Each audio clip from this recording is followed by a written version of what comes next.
cap and trade, or as you like to put it. Well, it's cap and tax. It's changed. It's cap because it used to be, I think, cap growth and trade jobs. I think was last time, but now cap our growth, trade our jobs. That's exactly.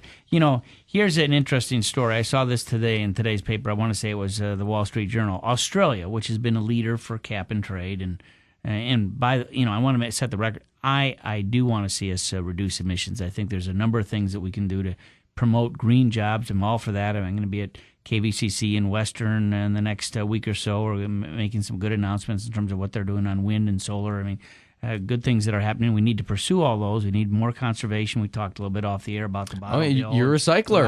I am. I voted for that in 1974 when Michigan passed it. But Australia, which has been part of this cap and trade deal, their legislature is about ready to turn this thing down because they know what the costs are. And for us here in Kalamazoo, well, of course, our electricity provider is Consumers Energy.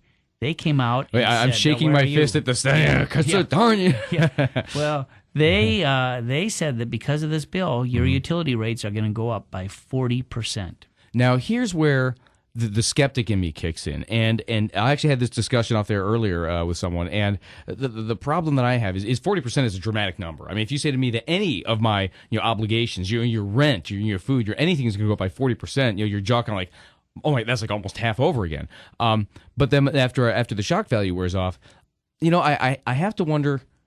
I mean, these are speculative numbers. We're saying, if we do this, then this will happen, and it's still a best guess. No, it's not a guess. They came up with a report, and that was what they said. And of course, there's nothing in this bill on nuclear, which does create a lot of jobs. There's no greenhouse gas, in nuclear energy.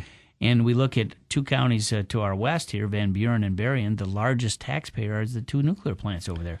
Wouldn't it be nice to add another reactor and produce more energy that's greenhouse gas emission free? We'll definitely talk a bit about nuclear, but I guess the only reservation I would say to end the consumers thing is that they do have a dog in the fight, and when they say 40%, I know that they also have a position that they want to further, and so it for me it's not an impartial source. So that's why the skeptic in me kicks in a little bit. But here's the thing, though: if you're a business and you're going to want to grow and maybe start or grow, whichever, and it's the world economy today, and you see countries like India, China, Australia now too, and they're saying, stop, we're not doing this. What's going to happen to our jobs? Unless the world, the planet, is in this, we penalize ourselves. And someone's got to lead the way, though. That's one of the arguments that we ought to make sure that, particularly a point that I've made, is that let's use the WTO, the World Trade Organization. Let's get them to put this on their agenda. China's a member of that. China has said, they just told Secretary Chu was there a couple of weeks ago. I mean, hands up, we're not doing this. India told Secretary Clinton, we're not doing this. These two, India and China. China's the world's largest emitter. India's got over 1 billion people too. They've got to participate, and if they don't, we are penalizing ourselves. Not to say that we cannot. I mean, we can continue to reduce our emissions in a green way, which is what I support, with more conservation, lots of different things. Wind, solar need to be part of it, and we can do that without cap and trade, without a tax that is going to hurt us, particularly here in Michigan. Well, it certainly would be nice. I mean, if we could count on everybody in the world to play, fair. You think how much less regulation things we'd have to have if we count on everyone to play fair. Unfortunately, the reality is you're right. They are huge contributors, and they're not participating. But I don't see.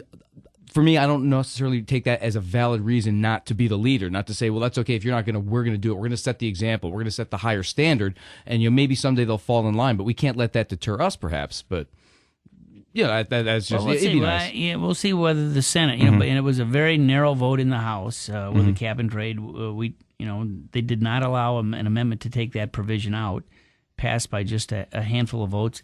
Most pundits think that the Senate will not follow suit, that they will not do a cap and trade as part of this bill when they take it up. Could be as early as next month. We'll see.